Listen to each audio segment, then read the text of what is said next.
నమస్కారం ఘంటారావానికి స్వాగతం. ముందుగా ప్రధానాంశాలు. స్వచ్ఛ భారత్ మిషన్ ప్రారంభించి 10 ఏళ్లు పూర్తి. ప్రజా ఉద్యమంగా మారిందని ప్రధాని మోదీ వ్యాఖ్య.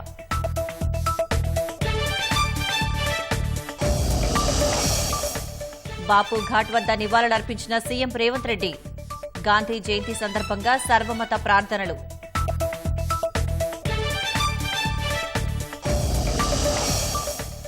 సీవరేజ్ పైప్ లైన్లలో వ్యర్థాల తొలగింపు కార్యక్రమం. ఇంటింటా ఇంకుడు గుంతల నిర్మాణానికి శ్రీకారం చుట్టిన మంత్రి.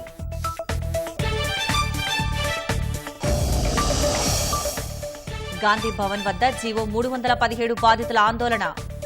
స్థానికత ఆధారంగా పోస్టింగ్ ఇవ్వాలని నినాదాలు.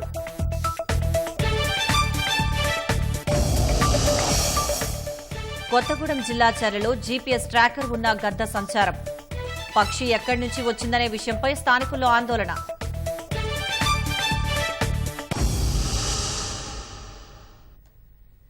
స్థానికత ఆధారంగా పోస్టింగ్ ఇవ్వాలంటూ హైదరాబాద్ గాంధీభవన్ ఎదుట 317 జీవో బాధితులు నిరసనకు దిగారు. కాంగ్రెస్ ఎన్నికల ప్రణాళికలో చెప్పినట్లు తమకు న్యాయం చేయాలంటూ నినాదాలు చేశారు. గాంధీభవన్లోకి చొచ్చుకెళ్లేందుకు ఉద్యోగులు యత్నించగా పోలీసులు అడ్డుకున్నారు. అక్కడే రోడ్డుపై బైఠాయించి సమస్య పరిష్కరించాలంటూ డిమాండ్ చేశారు. దాదాపు 27 ప్రభుత్వ శాఖలకు సంబంధించిన ఉద్యోగులు 3 ఏళ్లుగా అరిగోస పడుతున్నారని వాపోయారు.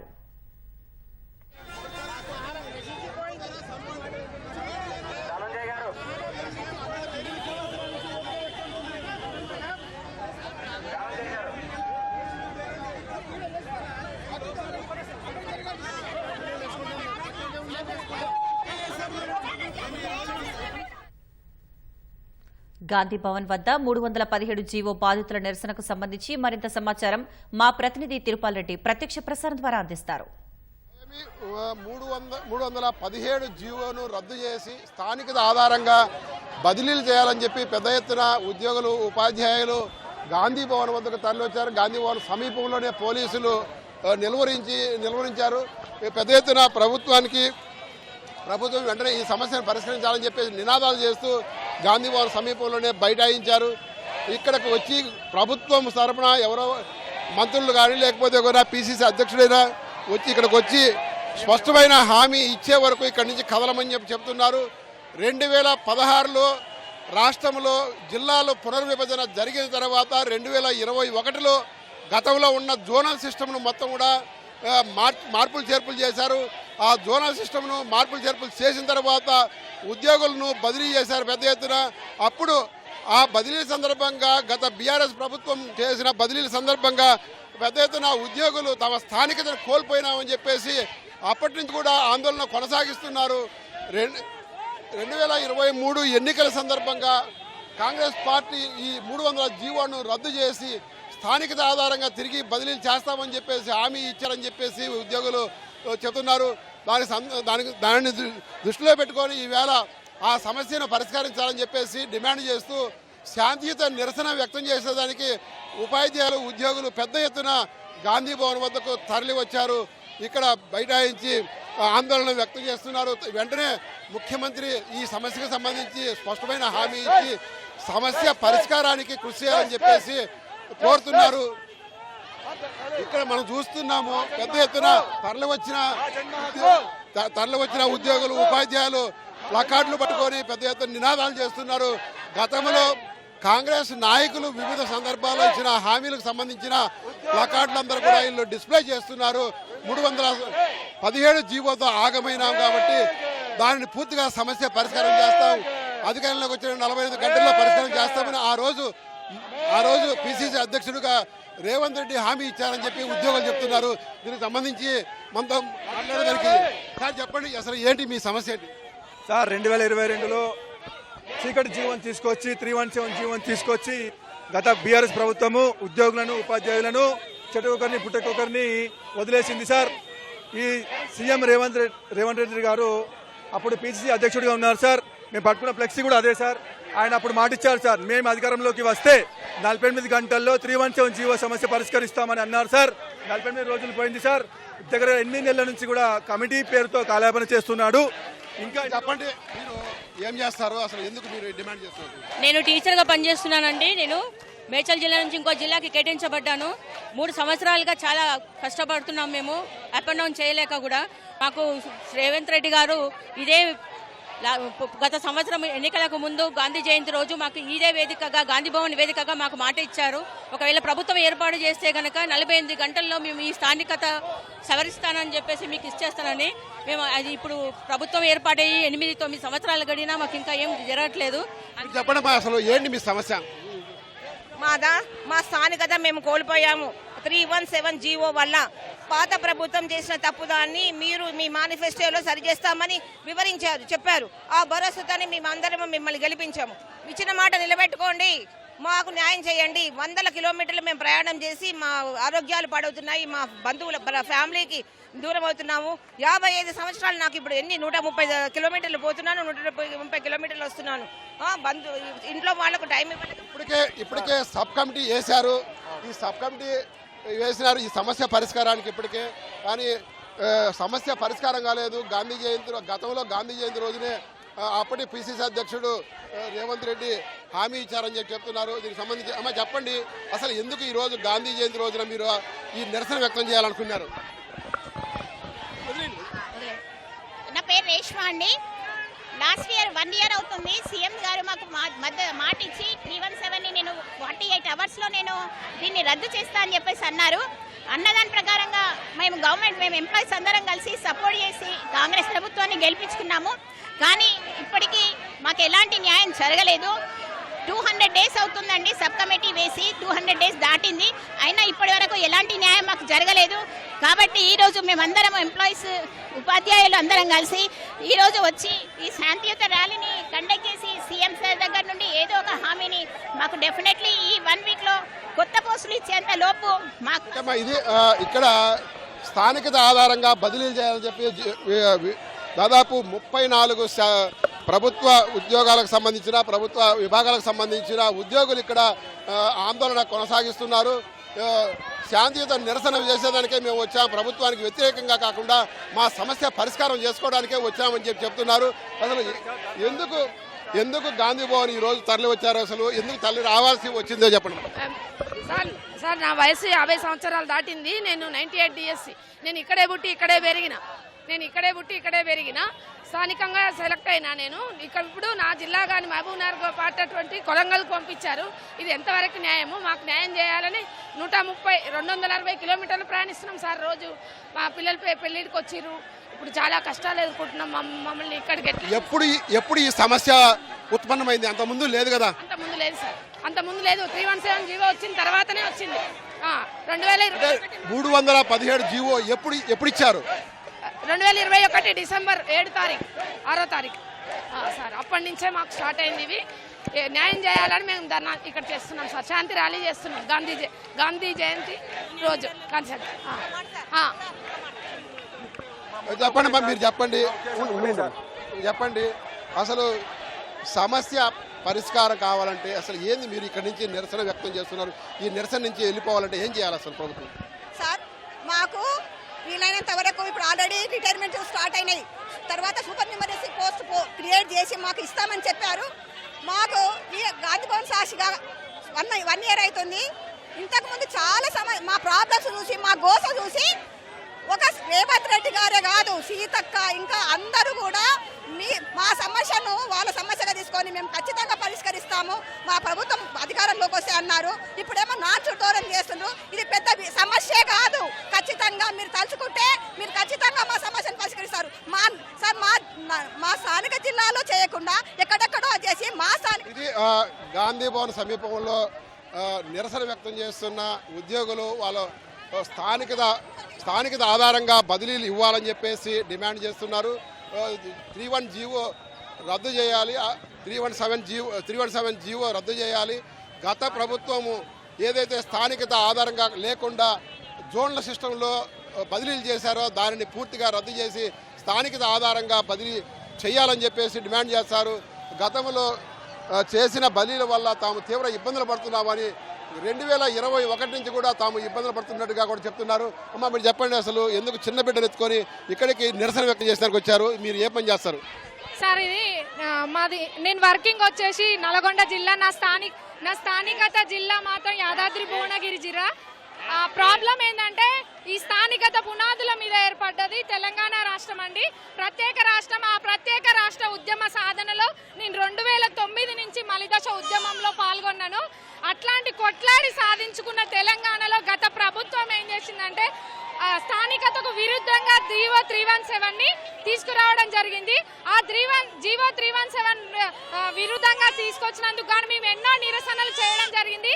ఆ నిరసనలో భాగంగా 317కి మద్దతుగా ఇప్పటి ముఖ్యమంత్రి గారు అప్పుడు ప్రతిపక్ష హోదాలో టీపీసీసీ అధికార ప్రతినిధిగా ఉండి ఇదే గాంధీ భవన్ సాక్షిగా మాకు హామీ ఇవ్వడం జరిగింది. ప్రజాపాలన అధికారంలోకి వచ్చిన తర్వాత 48 గంటల్లోనే మీకు సమస్య పరిష్కారం చూపెడతామన్నారు. 48 గంటలు కాదు సార్, ఇప్పుడు కమిటీ కూడా ఏర్పాటు చేయడం అంది.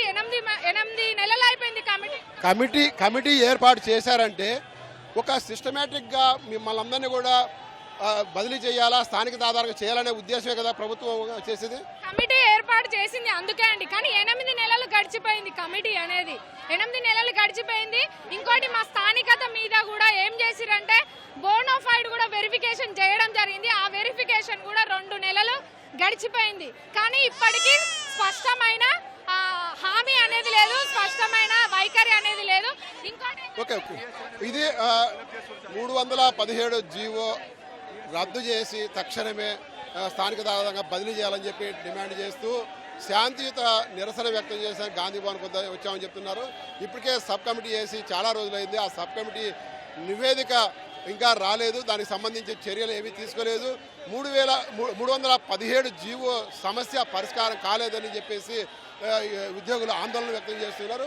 అయితే ఇప్పటికైనా ఆ సబ్ కమిటీ నివేదిక వెంటనే తెచ్చి వెంటనే పరిష్కారం చేయాలా, తమ అందరినీ కూడా స్థానిక ఆధారంగానే బదిలీ చేయాలని చెప్పేసి కోరుతున్నారు.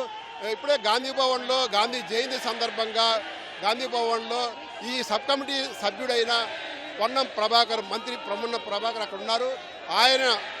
ఆయన వద్దకు వెళ్ళి తమ యొక్క నిరసనను వ్యక్తం చేయాలా, తమ యొక్క విజ్ఞప్తిని ఇవ్వాలని చెప్పేసి అందరూ కూడా ఉద్యోగులు అంటున్నారు.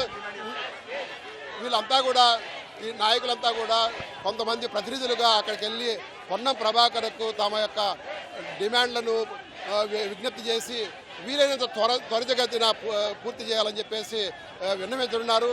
అయితే వీళ్ళ ఆందోళన అంతా ఒకటే ఉంది. డిఎస్సి 2024 సంబంధించిన ఫలితాలు వచ్చాయి. వీళ్ళకి సంబంధించిన నియామకాలు జరిగినట్లయితే కూడా బదిలీలు చేసేదానికి అవకాశం ఉండదని చెప్పేసి టీచర్లుగా ఉన్న వాళ్ళంతా కూడా ఆందోళన వ్యక్తం చేస్తున్నారు. ఆ నియామకాలకు ముందే ఈ బదిలీలు ఈ స్థానికత ఆధారంగా బదిలీలు పూర్తి చేయాలని చెప్పేసి వాళ్ళు కోరుతున్నారు. దానికి సంబంధించి ప్రభుత్వం ఒక స్పష్టమైన హామీ ఇవ్వాలని చెప్పేసి విజ్ఞప్తి చేస్తున్నారు. Over to studio. Hyderabad langar house లో గాంధీ జయంతి సందర్భంగా బాపు ఘాట్ వద్ద సీఎం రేవంత్ రెడ్డి నివాళులర్పించారు. ముఖ్యమంత్రి వెంట మంత్రులు పొంగులేటి శ్రీనివాసరెడ్డి, జూపల్లి కృష్ణారావు, పీసీసీ అధ్యక్షుడు మహేష్ కుమార్ గౌడ్ ఉన్నారు. మహాత్ముడు చూపిన బాటలో నేటి తరం నడవాలని సీఎం ఆకాంక్షించారు. జాతిపిత సిద్ధాంతాలు, ఆశయాలు యువతకు ఆచరణీయమని కొనియాడారు. బాపు ఘాట్ వద్ద గాంధీ జయంతిని పురస్కరించుకుని సర్వమత ప్రార్థనలు నిర్వహించారు.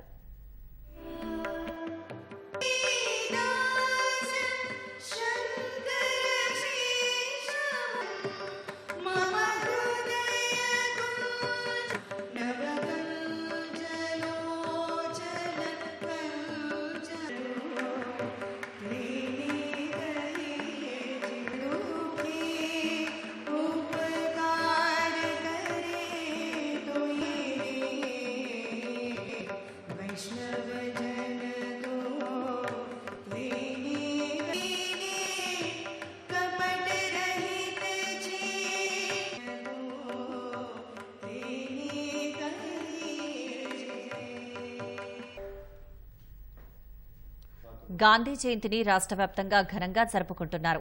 సామాన్యుల నుంచి ప్రముఖుల వరకు మహనీయుడిని స్మరించుకుంటున్నారు. జాతిపిత జయంతి సందర్భంగా హైదరాబాద్ లంగర్ హౌస్లోని బాపు ఘాట్లో ప్రముఖులు నివాళులర్పించారు.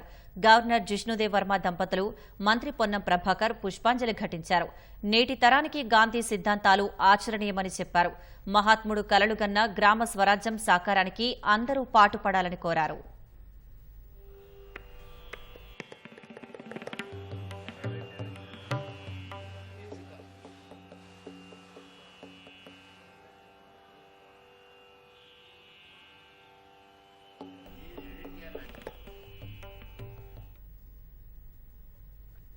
రాష్ట్రంలోని పేదల ఇల్లు కూల్చడానికి ప్రజలకు మిమ్మల్ని ఎన్నుకోలేదని, నిర్మాణాత్మకమైన పనులు చేయడానికని మాజీ మంత్రి కేటీఆర్ తెలిపారు.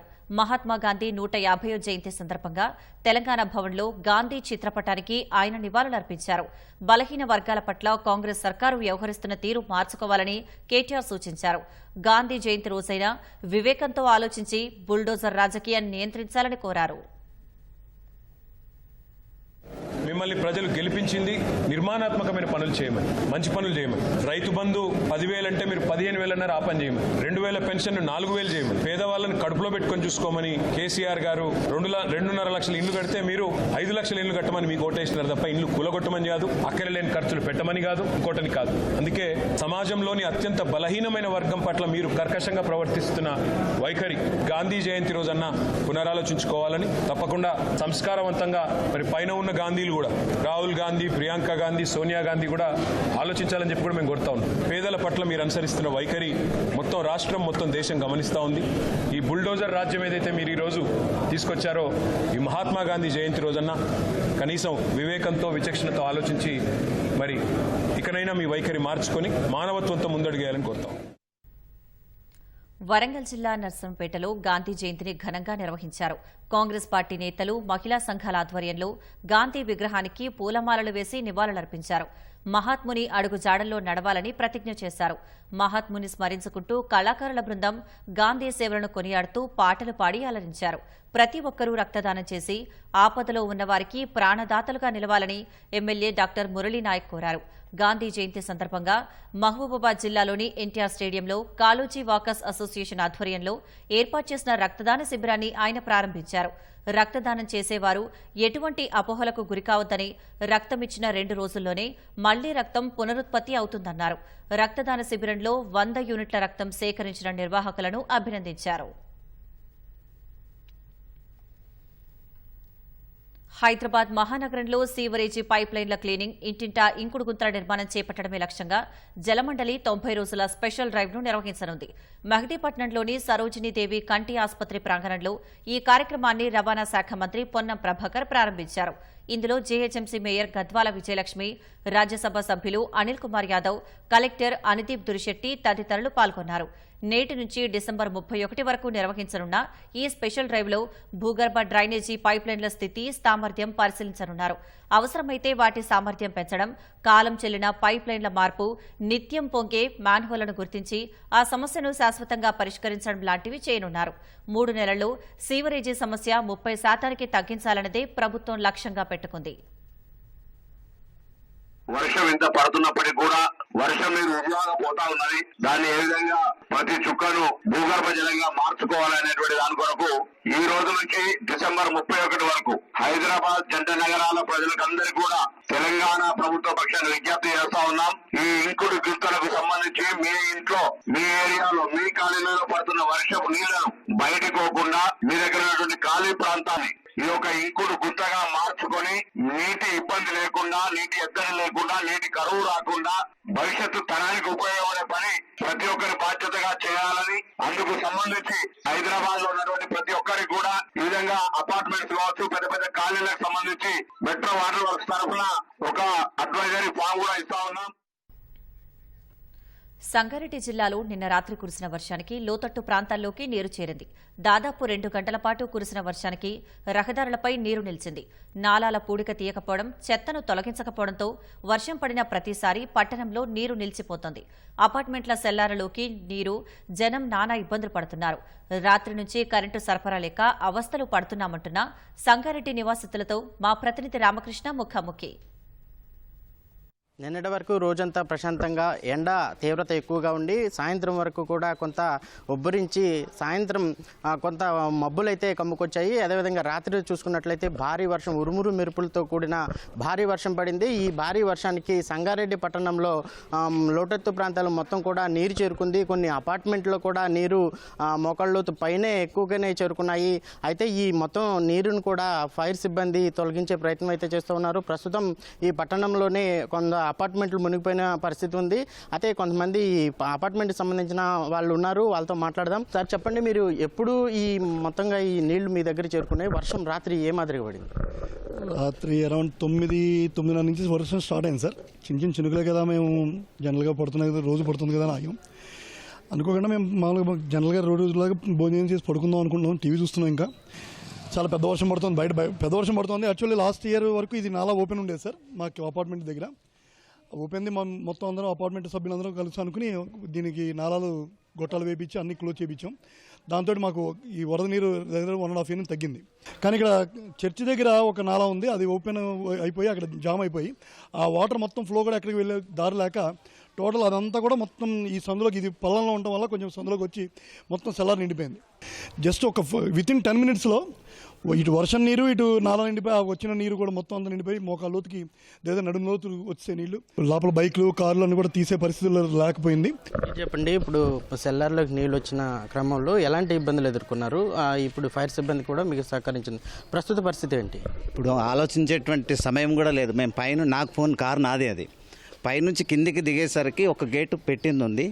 ఆ గేటు నేను ఓపెన్ చేయడానికి కూడా చాలా ఇబ్బంది. ఇవన్నీ కూడా ఈ వాటర్ నుంచి కూడా అది తోసేస్తూ ఉంది. మనం నడవడానికి కూడా అటువంటి స్థితి లేదు. అక్కడ డ్రైనేజ్ బ్లాక్ కాకపోతే మాకు ఈ సమస్య వచ్చేటువంటిది కాదు. సార్ మీరు చెప్పండి, రాత్రి నుంచి కూడా ఈ వర్షం ధాటి ఎక్కువైంది, అదే మీ సెల్లర్లో నీళ్లు చేరినాయి. ఇప్పుడు ఎలాంటి ఇబ్బందులు పడ్డారు?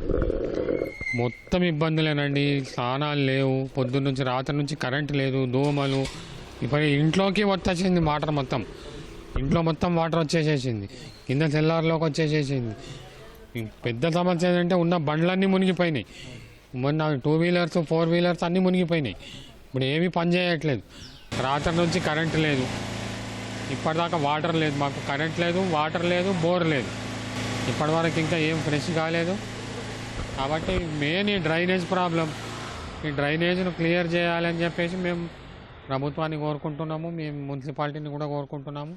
ఇది మొత్తంగా మున్సిపాలిటీ పరిధిలో చూసుకున్నట్లయితే ఈ నాళాలు కావచ్చు, అలాగే డ్రైనేజీలు కావచ్చు, చెత్తా చెదారంతో నిండిపోవటం, వాటిని క్లీన్ చేయకపోవటం వలన ఈ సంగారెడ్డి పట్టణంలో మొత్తం కూడా ఈ నీరు అయితే ఎక్కడైతే ఉందో చేరుకుంటున్నాయి. అదేవిధంగా సంగారెడ్డికి మొత్తంగా ఇప్పటి వరకు కూడా మున్సిపల్ డంపింగ్ యార్డ్ లేదు. ఈ డంపింగ్ చెత్త తీయడం అనేది కూడా చాలా అరుదుగా జరుగుతుంది. ఈ తీసిన చెత్త కూడా పరిసర ప్రాంతంలో పడవేయడంతో ఆ నాళాలు కూడా ఈ చెత్త చేరుకోవడం, దీనివల్ల నీరు దిగువ ప్రాంతాలకు వెళ్లకుండా సెల్లర్లు కూడా చేరినాయి అని చెప్పి ఇక్కడ ఉన్నటువంటి పట్టణ వాసులు అయితే అభిప్రాయపడుతున్నారు. ఇప్పటికైనా అధికారులు స్పందించి ఈ వర్షం నేపథ్యంలో ఈ చెత్తా చెదారాన్ని తీయడం వలన నీరు సజావుగా లోడొత్తు ప్రాంతాలు ఏతో ఉన్నాయో చెరువులు కావచ్చు, అలాగే కాలువల ద్వారా బయటికి వెళ్ళిపోయి జనావాసాల్లో రాకుండా వాళ్ళకి ఎటువంటి ప్రమాదం జరగకుండా కూడా ఉండే అవకాశం ఉంటుంది. కెమెరామెన్ మొహమ్మద్తో రామకృష్ణ, ఈటీవీ న్యూస్, సంగారెడ్డి పట్టణం నుంచి. ఖమ్మంలో తీవ్ర విషాదం చోటు చేసుకుంది. దానవాయిగూడెం సమీపంలో సాగర్ కాల్వలో పడి 3 యువకులు గల్లంతయ్యారు. మనుగురుకు చెందిన రమేష్, ప్రసాద్, భరత్లు ఖమ్మం జిల్లా జైలులో రిమాండ్ ఖైదీగా ఉన్న తమ స్నేహితుడిని చూశారు. తిరుగు ప్రయాణంలో 3 కాల్వ కట్టపైకి వెళ్లారు. స్నానానికి వెళ్లి గల్లంతయ్యారని భావించి బంధువులకు, పోలీసులకు సమాచారం ఇవ్వగా భరత్ మృతదేహం లభించింది. మిగిలిన 2 కోసం గాలింపు చేస్తున్నారు. మృతదేహాన్ని ఖమ్మం ప్రభుత్వ ఆసుపత్రికి తరలించారు.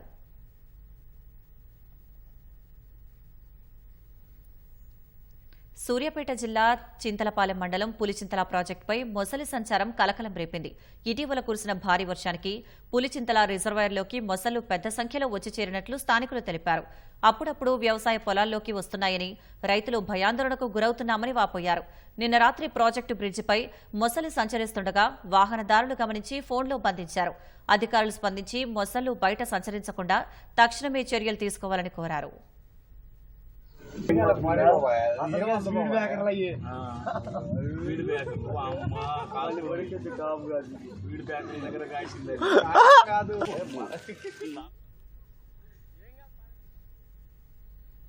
భద్రాద్రి కొత్తగూడెం జిల్లా చర్ల మండలంలో జీపీఎస్ ట్రాకర్ ఉన్న గద్ద సంచారం స్థానికంగా కలకలం రేపింది.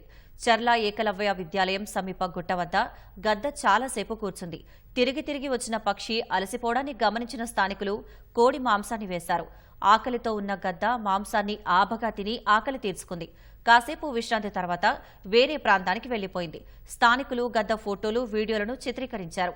ఆ పక్షి కాళ్లకు జీపీఎస్ ట్రాకర్తో పాటు కెమెరా ఉందని చెబుతున్నారు. అది ఎక్కడి నుంచి వచ్చిందనే విషయం స్థానికుల్లో చర్చనీయాంశంగా మారింది.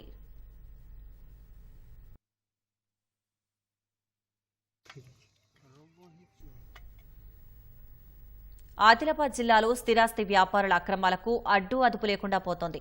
ఖాళీ స్థలం కనిపిస్తే చాలు కబ్జా చేసే దందా సాగుతోంది. 10 కోట్ల విలువైన మున్సిపల్ స్థలాన్ని అమ్మకానికి పెట్టినా ఓ స్థిరాస్తి వ్యాపారి ఉదంతం వెలుగుచూడడం వారి ఆగడాలకు అద్దం పడుతోంది. ఆదిలాబాద్లోని భుక్తాపూర్ పరిధిలో బల్దియాకు చెందిన 10 కోట్ల విలువైన 8,000 చదరపు గజాల స్థలం ఉంది. 2021లోనే ఆ స్థలంలో పార్కు ఏర్పాటుకు మున్సిపల్ యంత్రాంగం నిర్ణయించింది. అందుకోసం 20 లక్షలు కేటాయించినా నిధులు విడుదల కాక పనులు అర్ధాంతరంగా నిలిచిపోయాయి. ఖాళీగానే ఉన్న స్థలంపై స్థిరాస్తి వ్యాపారుల కన్ను పడింది. స్థలం తమకు చెందినదిగా నకిలీ పత్రాలు సృష్టించి అమ్మకానికి పెట్టారు. ఇటీవల ఓ వైద్యుడికి 10 కోట్లకు విక్రయించేందుకు యత్నించగా ఉదంతం వెలుగు చూసింది. స్థలాన్ని కొనుగోలు చేయాలనుకున్న వైద్యుడు ఆ పత్రాలను తీసుకుని భుక్తాపూర్ కాలనీ కౌన్సిలర్ ద్వారా మున్సిపాలిటీలో ఆరా తీయగా నకిలీవని తేలింది. గతంలో ఆ స్థలంలో డంపింగ్ యార్డ్ ఉండేదని పార్కు కోసం కేటాయించారని స్థానికులు చెబుతున్నారు. క్షేత్రస్థాయిలో స్థలాలను పరిశీలించకుండానే అధికారులు ఇంటి నెంబర్లు కేటాయిస్తుండటంతోనే అక్రమాలకు ఆస్కారం ఏర్పడుతోందని స్థానికులు ఆరోపిస్తున్నారు.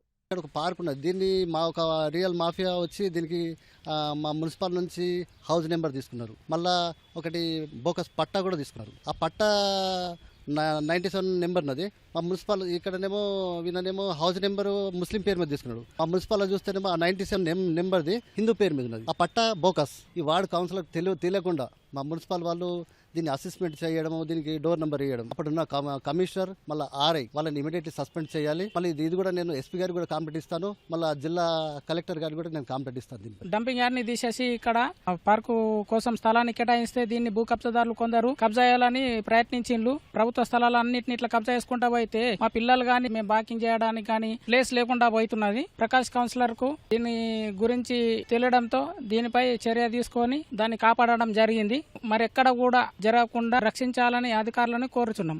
ఈ ఘటనతోనైనా బాధ్యులపై చర్యలు తీసుకోవటమే కాకుండా అప్రమత్తంగా ఉంటేనే ప్రభుత్వ స్థలాలకు రక్షణగా ఉంటుంది. లేకపోతే మరో రూపంలో అక్రమాలకు తెరలేచే అవకాశం ఉంది.